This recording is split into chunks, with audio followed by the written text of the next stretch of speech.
Welcome to Ask Davis. I am Davis, and on this channel we discuss retirement and personal finance in plain language. No jargon, no fluff, just what you actually need to know. Today we are talking about a number that has been making headlines. Fidelity says the average 65-year-old in America has roughly $280,000 saved for retirement. And the question everyone is asking is simple: is that enough? If you are anywhere near 60 or older, this is a conversation you can afford to skip. Now let me put this number in context, because on the surface, $280,000 sounds like a meaningful amount of money.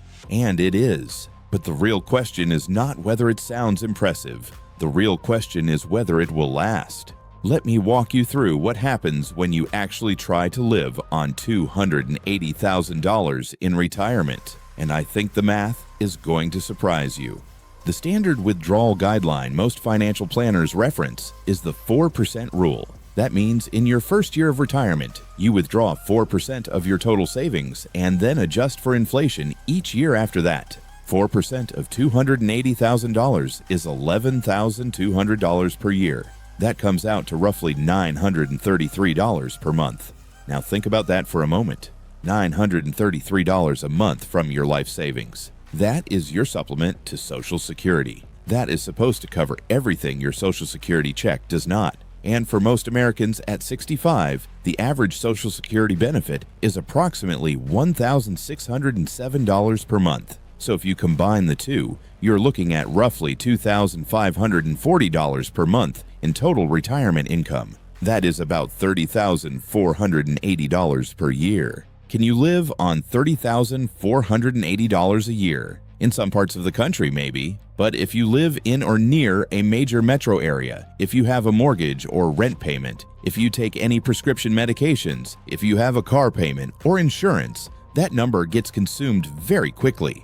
And we have not even discussed the biggest wild card of all, which is healthcare. Medicare Part B premiums alone are $185 per month in 2026. Add a Medigap supplemental policy, Part D prescription drug coverage, dental and vision, and you are easily spending $400 to $600 per month on healthcare alone. That is up to 20% of your entire monthly income gone before you buy groceries. Here is what makes this even more urgent. That $280,000 figure is the average, not the median. The average gets pulled upward by people who have saved $700,000, $1 million, or more. The median retirement savings for Americans in their early to mid-60s is significantly lower. Some estimates put the median closer to $80,000 to $120,000. That means half of all Americans approaching 65 have less than that.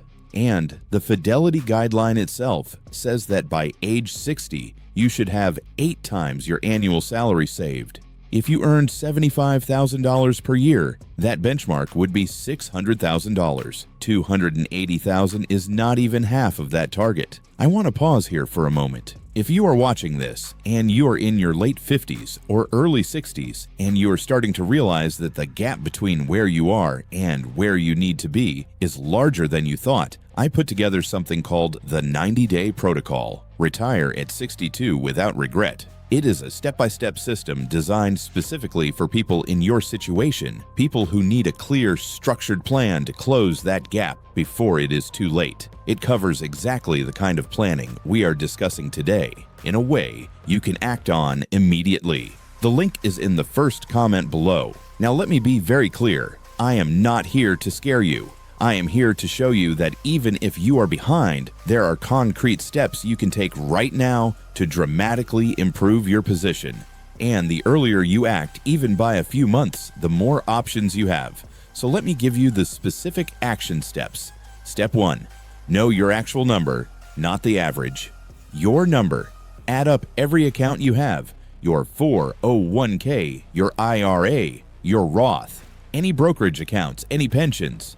Get the real total, then run a basic calculation. Take that total and multiply it by 0.04. That is your estimated annual withdrawal. Add your projected Social Security benefit. That is your retirement income. If that number does not cover your expected monthly expenses, you know exactly how much work you have to do. Step 2. Maximize your catch-up contributions. If you are 50 or older, you can contribute up to $31,000 to your 401k in 2026. That is the regular $23,500 limit plus a $7,500 catch-up. And if you are between 60 and 63 years old, you qualify for the Super Catch-Up provision under the Secure 2.0 Act, which allows up to $11,250 in additional catch-up contributions. That is a massive opportunity that most people do not even know exists. Step 3. Delay Social Security if you possibly can. Every year you delay past your full retirement age of 67, your benefit increases by 8% per year up to age 70.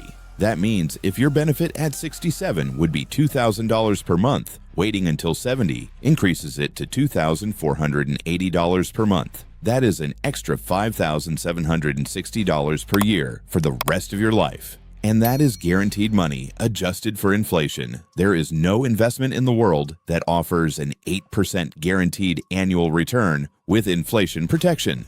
Step 4. Audit your expenses ruthlessly. Most people overestimate what they need in retirement because they have never actually tracked what they spend. I am not talking about a rough idea. I mean, go through 3 months of bank and credit card statements, line by line. You will almost certainly find $200 to $500 per month in spending that adds nothing meaningful to your life. Redirect that money into your retirement accounts immediately. Step 5. Consider a Roth conversion strategy. If you have most of your savings in a traditional 401k or traditional IRA, every dollar you withdraw in retirement will be taxed as ordinary income. A strategic Roth conversion, done in the years between retirement and when your required minimum distributions begin at age 73, can dramatically reduce your lifetime tax burden. You pay taxes now at a potentially lower rate and then enjoy tax-free withdrawals for the rest of your life. This single strategy can save tens of thousands of dollars over a 20 to 30-year retirement. Step 6.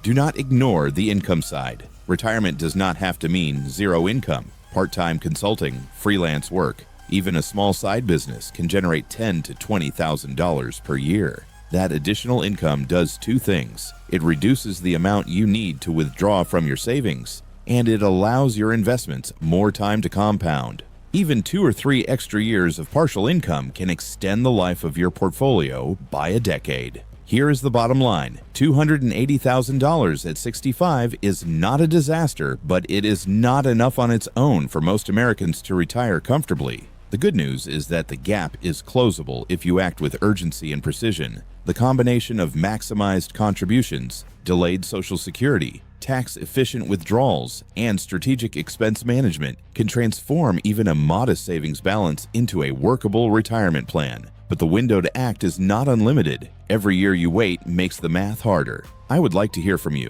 Leave a comment below. Where do you stand right now? Are you at the $280,000 mark, above it, or below it? And what is the one step from today's video that you plan to take first? If this was useful, please subscribe and leave a like. It helps the channel and it means more content like this one. This is Davis. I will see you in the next one.